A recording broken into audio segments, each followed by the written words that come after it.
శ్రీమాత నమః. వేడివేడి నీటిలో ఒక కప్ప పిల్ల పడింది అని అనుకోండి, దాని ప్రాణం రక్షించుకోవటం కోసం అసంకల్పితంగా బయటకు వచ్చేస్తుంది. అది ప్రాణాలతోనే ఉంటుంది. అదే పొయ్యి మీద చన్నీళ్ళు పెట్టామనుకోండి, కింద చిన్న మంటను వెలిగించాము అని అనుకోండి, ఆ నీటిలో కప్ప పిల్ల పడింది అని అనుకోండి, అది చచ్చిపోతుంది. ఇదే విధానాన్ని హిందువుల్లో అలవాటు చేసేసారనమాట. అది అంతర్గత శత్రువులైతేనేమి, బయట నుంచి వచ్చిన శత్రువులైతేనేమి, వీళ్ళందరూ కూడా ఇదే విధానాన్ని, ఇదే పద్ధతిని హిందువులకి అలవాటు చేసేసారు. ఒకేసారి దాడి చేస్తే, ఒకేసారి ఏదైనా సరే హిందువులకి ప్రమాదాన్ని గనక తీసుకుని వస్తే అయితే దాడి చేస్తారు హిందువులు కూడా. లేదు అంటే ప్రాణాలను రక్షించుకుంటారు. కాబట్టి హిందువుల ప్రాణాలు తీసేయాలి అంటే చన్నీటిలో పడిన కప్ప పరిస్థితి ఏ విధంగా అయితే ఉంటుందో ఆ పరిస్థితిని హిందువులకి అలవాటు చేశారు. అలాగే ప్రాణాలు తీస్తున్నారు. దాదాపుగా ఒక 6 నెలల క్రితం నేను మన ఛానల్లో ఒక వీడియో పెట్టా. ఉజ్జయిని ఆలయం దగ్గర బిచ్చగాడి వేషంలో ఒక తీవ్రవాది వచ్చి ఎలా అయితే ప్రసాదాల్లో విషాన్ని కలిపి ప్రాణాలు తీసేయడానికి పన్నాగం పన్నాడో, దానిని ఇంటెలిజెన్స్ వ్యవస్థ ఏదైతే ఉందో అది నిర్వీర్యం చేసేసి మనందరి ప్రాణాలు కాపాడింది అనేది నేను వీడియో పెట్టా. నిజంగా మనం ఎప్పటికీ రుణపడి ఉండవలసింది ఎవరికో తెలుసా? మన ఇంటెలిజెన్స్ వ్యవస్థకి. మనల్ని రక్షిస్తున్న ప్రతి వాళ్ళకి మన జీవితాంతం రుణపడి ఉండాలి. ఆ రోజే కనుక ప్రసాదంలో విషయం కలిపేసి ఉండుంటే, ప్రాణాలను కోల్పోయి ఉండుంటే భారతీయుల పరిస్థితి ఏంటి ఒకసారి ఆలోచించండి. అప్పుడు గొడవలు జరుగుతాయి కదా, అందరూ ఒకేసారి ఆందోళన చేస్తారు, శాంతి భద్రతలు చేతిలో ఉండవు. ఆ విధంగా భారతదేశం మీద కుట్రలు పన్నుతున్నారు. మొన్న జమ్మూ కాశ్మీర్, హర్యానా, ఉత్తరప్రదేశ్ పోలీసులు సంయుక్తంగా ఒక ఆపరేషన్ ని నిర్వహించాయి. ఎందుకంటే ఒక కుట్రని మన భారతదేశం మీద చేయాలని అనుకున్నారు, దాన్ని భగ్నం చేసేసాయి. ఈ కుట్రని పన్నిన వాళ్ళ ఈ నెట్వర్క్ ఎవరికి సంబంధించింది ఏంటంటే జైషే ఏ మహమ్మద్, గజ్వత్ ఉల్ హింద్, ఈ 2 సంస్థలకి సంబంధించిన నెట్వర్క్ అన్నమాట. లక్నోలో ఒక లేడీ డాక్టర్, ఆ లేడీ డాక్టర్ షాహీన్ అన్నమాట, ఆవిడ కారుని పట్టుకున్నప్పుడు ఆవిడ కారులో ఎన్నో విస్ఫోటకర పదార్థాలు, అనుమానాస్పద వస్తువులు, పదార్థాలు, రైఫిల్స్ ఇవన్నీ కనిపించాయి. ఆవిడని అరెస్ట్ చేశారు అని అనుకోండి. అలాగే ఈ ఫరీదాబాద్ లో ఈ మొత్తం అందరి ఇల్లు సోదా చేస్తేట 2900 కిలోగ్రాముల అమ్మోనియం నైట్రేట్ కనిపించింది. అంటే ఒక పేలుడు పదార్థం అనమాట. ఈ పేలుడు పదార్థం ఎంత ఎక్కువగా లభ్యమైంది అంటే అమెరికాలో ఒక్లహామాలో జరిగిన దాడి ఏదైతే జరిగిందో ఆ దాడి జరగడానికి ఉపయోగించిన పేలుడు పదార్థం కంటే కూడా 1000 కిలోగ్రాముల ఈ అమోనియం నైట్రేట్ లభ్యమైంది. అక్కడ గనక మొత్తం ఇది పేలిపోతే ఫరీదాబాద్ మొత్తం ఏమైపోదు ఒకసారి ఆలోచించండి. ఊహకి అందని విషయం అది. అది తలుచుకుంటేనే రోమాలు నిక్కబడుచుకుంటున్నాయి, భయం వేస్తోంది, వెన్నులో ఉణుకు పుట్టడం లేదా ఇవన్నీ చూస్తుంటే, ఇవన్నీ వింటుంటే. అలాగే ఒక డాక్టర్ ఇప్పుడు ఈ కుట్రని మొత్తం అందరూ పోలీసులు ఛేదిస్తే ఎన్నో భయంకరమైన నిజాలు బయటకు వచ్చాయి. దాదాపు 5 రోజుల్లోనే ఎంతో భయంకరమైన విషయాలను పట్టుకున్నారు. 3 డాక్టర్స్, 2 ఇంజనీర్లట. ఈ 3 డాక్టర్స్ కి సంబంధించి సోదా చేస్తే ఒక డాక్టర్ దగ్గర దాదాపుగా 300 కిలోల పేలుడు పదార్థం దొరికిందిట. అది అతను మెడికల్ కాలేజీలో ఉన్న లాకర్ లో పెట్టాడట. పుల్వామా దాడి జరిగింది కదా, బహుశా అందరికీ తెలిసే ఉంటుంది. ఈ పుల్వామా దాడిలో దాదాపుగా 30 నుంచి 40 కిలోగ్రాముల వరకు ఈ పేలుడు పదార్థాన్ని వాళ్ళు ఉపయోగించారు. ఈ పేలుడు పదార్థం ఎక్కడి నుంచి వచ్చింది అని చెప్పి ఆరా తీస్తే ఇప్పుడు ఈ వ్యక్తి డాక్టర్ ఎవరైతే ఉన్నాడో అతను కాలేజీలో ఎక్కడైతే లాకర్ లో దాచిపెట్టాడో 300 కిలోగ్రాముల ఈ పేలుడు పదార్థాన్ని అందులోంచి వచ్చిందని చెప్పి ఈ దర్యాప్తుల్లో తేలింది. అది ఒకసారి పేలిపోతే ఆలోచించండి, ఒకసారి మన ఇంట్లోకి రాలేదు కదా, మన ఇంటి పక్కకు రాలేదు కదా, మన ఇంటి వాడిని ఏం చేయలేదు కదా అని మనం నిమ్మకు నీరెత్తినట్లు ఆ చన్నీటిలో పడిన కప్పలాగా బతుకుతున్నాం కదా. ఎటువంటి దాడికి వాళ్ళు ప్రయత్నించారో చూడండి. అలాగే వీళ్ళుట అసలు రెక్కి కూడా నిర్వహించారట ఈ ఆర్ఎస్ఎస్ కార్యాలయం మీద. అలాగే ఢిల్లీలో ఒక బజార్ ఉంటుంది, అందులో అందరు హిందువులు ఉంటారట. అక్కడ ఇంకొక ఫ్రూట్ మార్కెట్ లోను, అందులో అయితే వేల సంఖ్యలో జనాలు ఉంటారట. కొన్ని ప్రదేశాలని టార్గెట్ చేసుకుని అక్కడ రెక్కి నిర్వహించి దీనికి సంబంధించిన వీడియోస్ అన్ని ఈ పాకిస్తాన్ వాళ్లలో ఎవరైతే ఉగ్రవాదులు ఉన్నారో వాళ్ళకి పంపించారట. అసలు ఎంత కుట్ర చేస్తున్నా చెప్పండి. అంటే రద్దీ ఉన్న చోటలో ఈ బాంబులు వేసిన, విష పదార్థాలు కలిపిన, ఎక్కువ మంది జనాలు గనక ప్రాణాలు కోల్పోతే భారతదేశంలో ఉన్న ఏదైతే శాంతి భద్రతలు ఉన్నాయో అవి భగ్నం చేసేస్తే, ఒకేసారి తిరుగుబాటు చేస్తే, అప్పుడు ఈ ఉగ్రమూకలు ఏవైతే ఉన్నాయో ఆ ఉగ్రమూకలు భారతదేశంలోకి చొచ్చుబడి ఇంకా ఎక్కువ మంది ప్రాణాలని తీసేయాలని కుట్ర కదా. అయితే మనకి హైదరాబాద్ లో ఒక ఉగ్రవాది పట్టుబడ్డాడు. ఆ ఉగ్రవాది పట్టుబడిన తర్వాత భయంకరమైన విషయాలు బయటకు వచ్చాయి. ఆ ఉగ్రవాది ఒక డాక్టర్. మీరు చూడండి ఎవరిని ఎంచుకుంటున్నారో, బాగా చదువుకున్న వాళ్ళని ఎంచుకున్నారు, డాక్టర్స్ ని, అలాగే ఐటీ ఫీల్డ్ లో ఉన్న వాళ్ళని.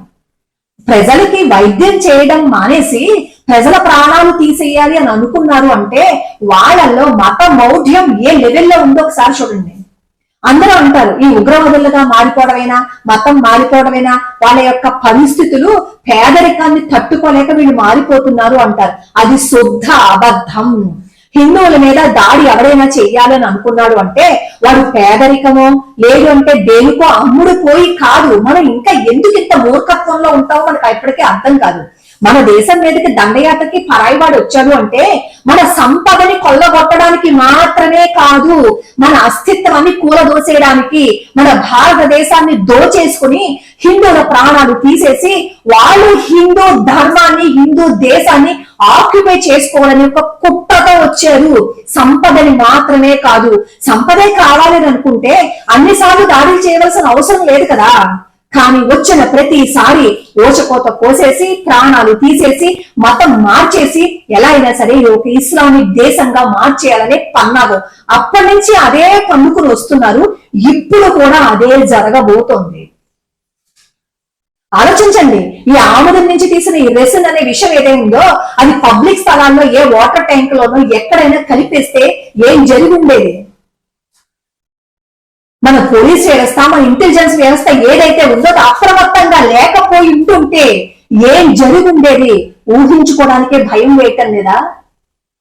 ఇంకా ఎంతకాలం నోరు మూసుకుని కూర్చుంటారు హిందువులు?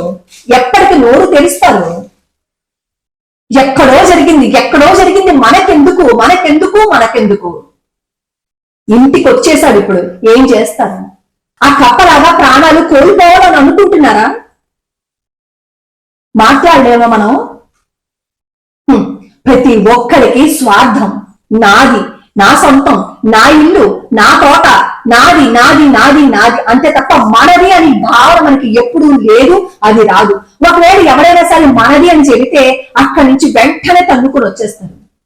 అంతర్గత శత్రువులు ఉన్నారు, బయట నుంచి శత్రువులు ఉన్నారు హిందువులకి. జాగ్రత్తగా లేకపోతే ఏ క్షణాన మనం ఏమన పాటుగా ఉన్నా ప్రాణాలు పోతాయి. ఇప్పుడు అదృష్టం బాగుండి ఇంటెలిజెన్స్ వ్యవస్థ పట్టుకుంది కాబట్టి అందరి ప్రాణాలు కాపాడబడ్డారు. ఎంతకాలం ఇంటెలిజెన్స్ వ్యవస్థ ప్రతిసారి నిఘా వేసుకుని కూర్చుంటుంది? మనకంటూ బాధ్యత ఉంది కదా. ఎవరైనా అనుమానాస్పదంగా తిరుగుతున్నా, ఎక్కడైనా అనుమానాస్పదంగా ఏదైనా వస్తువులు చూసినా మనం కంప్లైంట్ చెయ్యాలనే బాధ్యత మనకు ఉంది కదా. నాకెందుకులే అని అనుకోవడానికి కూడా మన బ్రతుకు అనేవి ఉండవు. అది తలుచుకుంటే వెన్నులో వణుకు పుట్టడం లేదా, భయం రావడం లేదా? మీకు ఇంకా ఒక ఆర్టికల్ చదివి వినిపిస్తాను చూడండి. రాజశేఖర్ గారు రాశారు. అది చదివిన తర్వాత అయినా సరే, అది విన్న తర్వాత అయినా సరే హిందువుల్లో చైతన్యం తెచ్చుకోండి, మాట్లాడండి నోరు తెరిచి. నేషనల్ సెక్యూరిటీ అద్భుతమైన ప్రతిభ కనపరిచింది, లేదంటే నగరాలు ధ్వంసం అయిపోయేవి. మనమంతా భద్రతా సిబ్బందికి, ప్రభుత్వానికి అండగా నిలవాలి. దేశాన్ని ఒక పెద్ద ఉపద్రవం నుంచి నేషనల్ సెక్యూరిటీ అండ్ ఇంటెలిజెన్స్ కాపాడడం జరిగింది. కేవలం 5 రోజుల్లో దేశవ్యాప్తంగా భద్రతా సంస్థలు పలు చోట్ల చేసిన ఆపరేషన్లో విపరీతమైన వివరాలు వెలుగు చూశాయి. ఒక డాక్టర్ వద్ద 300 కిలోల పేలుడు పదార్థం పట్టుబడింది. మరో డాక్టర్ వద్ద రైసిన్ అనే అత్యంత ప్రాణాంతక విషం దొరికింది. 2 డాక్టర్ల వద్ద రైఫిల్డ్ స్వాధీనం చేసుకున్నారు. ఒక ఐటీ ఇంజనీర్ వద్ద ఐఈడి తయారీ మాన్యువల్స్ లభించాయి. ఈ అరెస్టుల్లో 3 సంఘటనలు కేవలం 24 గంటల్లోనే చోటు చేసుకున్నాయి. ఈ పరిణామాలు దేశ భద్రతకి ముప్పుగా, మత మౌఢ్యపు మూలాలు ఎంత లోతుగా వ్యాపించాయో స్పష్టంగా చూపిస్తున్నాయి. జమ్మూ కాశ్మీర్ పోలీసులు, ఉత్తరప్రదేశ్, హర్యానా పోలీసుల సంయుక్త ఆపరేషన్ ఒక అంతర్జాతీయ ఉగ్రవాద కుట్రకు తెరదించింది. ఈ నెట్వర్క్ జైషే మొహమ్మద్ మరియు అన్సర్ గజ్వత్ ఉల్ హింద్ వంటి అంతర్జాతీయ ఉగ్ర సంస్థలతో ముడిపడి ఉందని అధికారులు తెలిపారు. లక్నో నివాసి అయిన మహిళా డాక్టర్ షాహీన్ షాహిద్ ను ఫరీదాబాద్ లో అరెస్టు చేశారు. ఆమె కశ్మీరీ డాక్టర్ ముజమిల్ గనీ యొక్క సహచరి. డాక్టర్ షహీన్ కారు నుంచే రైఫిళ్లు, సజీవ బుల్లెట్లు మరియు ఇతర అనుమానాస్పద పదార్థాలు స్వాధీనం చేసుకున్నారు. ఈ అరెస్టులతో పాటు మొత్తం 8 మంది పట్టుబడ్డారు. వీరిలో 3 డాక్టర్లు ఉన్నారు. భద్రతా సంస్థలు ఫరీదాబాద్ లో ఇంటింటికి గాలించగా మొత్తం అమోనియం నైట్రేట్ పరిమాణం 2900 కిలోగ్రాములు దొరికింది. ఈ 2900 కిలోగ్రాముల అమోనియం నైట్రేటు అమెరికాను వణికించిన ఒక్లహామా బాంబు దాడికి ఉగ్రవాది టిమోతీ మెక్వే ఉపయోగించిన దానికంటే 1000 కిలోగ్రాములు ఎక్కువ. ఈ స్వాధీనం భద్రతా రంగంలోనే కాదు, ప్రజల మానసికంగా కూడా ఆందోళన కలిగించే స్థాయిలో ఉంది. స్వాధీనం చేసుకున్న ఇతర వస్తువులలో 2900 కిలోగ్రాముల ఐఈడి, రసాయన పదార్థాలు, ఎలక్ట్రానిక్ సర్క్యూట్లు, టైమర్లు, AK-56 చైనీస్ పిస్టల్స్ వంటి భారీ ఆయుధాలు ఉన్నాయి. ఈ భారీ కుట్ర భారతదేశంలో వివిధ ప్రాంతాల్లో జమ్మూ కాశ్మీర్, హర్యానా, ఉత్తరప్రదేశ్లో దాడులు నిర్వహించడానికి ఉద్దేశింపబడింది. దీనికి పాకిస్తాన్ ఆధారిత హ్యాండళ్లు సహకరించినట్లుగా భద్రతా సంస్థలు అనుమానిస్తున్నాయి. ఈ కేసు వెనుక అంతర్జాతీయ మౌలిక నెట్వర్క్ ఉందనే సంకేతాలు దర్యాప్తుల్లో బయటపడుతున్నాయి. అరెస్టైన డాక్టర్లు ముజుమ్మిల్, షాహీన్, డాక్టర్ అదిల్ అహ్మద్ సహా తమ విస్ఫోటకాలను రోజువారీ కూలీల ఇళ్లలో దాచిపెట్టినట్లు తేలింది. దర్యాప్తులో పాకిస్తాన్తో సంబంధాలు ఉన్న అనుమానాస్పద నెట్వర్క్ బయటపడింది. లక్నో, అలీఘడ్, ఢిల్లీ మరియు కశ్మీర్లలో తదుపరి దాడులు కొనసాగిస్తాయని తెలుస్తోంది. ఇదే సమయంలో గుజరాత్ ATS కూడా ISIS సంబంధాలున్న 3 ఉగ్రవాదులను అరెస్టు చేసింది. వీరిలో ఒక డాక్టర్ కూడా ఉన్నాడు. ఈ మాడ్యూల్లోని సభ్యులు లక్నోలోని RSS కార్యాలయము, ఢిల్లీలోని ఆజాద్పూర్ మండి, అహ్మదాబాద్ వంటి ప్రధాన ప్రాంతాల్లో దాడుల కోసం రెక్కి నిర్వహించినట్లు విచారణ వెల్లడించింది. ఇప్పుడు మనం చెప్పుకున్న వారంతా బాగా చదువుకుని డబ్బు సంపాదించేవారేనని, ఒకే మతానికి చెందిన వారని మనం గుర్తించాల్సి ఉంటుంది. శత్రువు యొక్క ప్రతి కదలికను గుర్తించటం మూలానే పెద్ద విపత్తుల నుంచి మనం బయటపడతాం అనే విషయాన్ని మనమంతా గుర్తించాలి. దేశంలో జరుగుతున్న పరిణామాలను యువత గమనించాల్సిన అవసరం ఉంది. అభివృద్ధి చెందుతున్న దేశానికి ఇటువంటి ఆటుపోట్లు సహజం అయినప్పటికీ ప్రాణనష్టం కలగకుండా తగు జాగ్రత్తలు తీసుకోవాలి. మన దేశంపై పడి ఏడ్చే దేశాలు చైనా, అమెరికా, పాకిస్తాన్ ఇలా ఎప్పుడూ మన నాశనాన్నే కోరుకుంటాయి. ఇలాంటి సంఘటనలు చోటు చేసుకున్నప్పుడు ప్రజలు అత్యంత అప్రమత్తతతో ఉండడం అత్యవసరం. భద్రతా సంస్థలు తమ వంతు కర్తవ్యాన్ని నిర్వర్తిస్తున్నప్పటికీ పౌరుల జాగ్రత్త కూడా భారతదేశంలో కీలక పాత్ర పోషిస్తుంది. మన పరిసరాల్లో అనుమానాస్పద వ్యక్తులు, వదంతులు లేదా అసాధారణ చలనము గమనించినప్పుడు వెంటనే సమీప పోలీస్ స్టేషన్ లేదా హెల్ప్ లైన్ కి సమాచారం ఇవ్వాలి. సామాజిక మాధ్యమాలలో నిర్ధారణ లేని వార్తలను పంచడం మానుకోవాలి. ఎందుకంటే అవి భయాన్ని వ్యాప్తి చేయవచ్చు. ప్రతి భారతీయుడు ఒక భద్రతా సైనికుడిలా వ్యవహరిస్తేనే ఇటువంటి కుట్రలు అడ్డుకట్ట పడతాయి. దేశం సురక్షితంగా ఉంటుంది. విన్నారు కదా ఈ ఆర్టికల్. ఇది మన పరిస్థితి.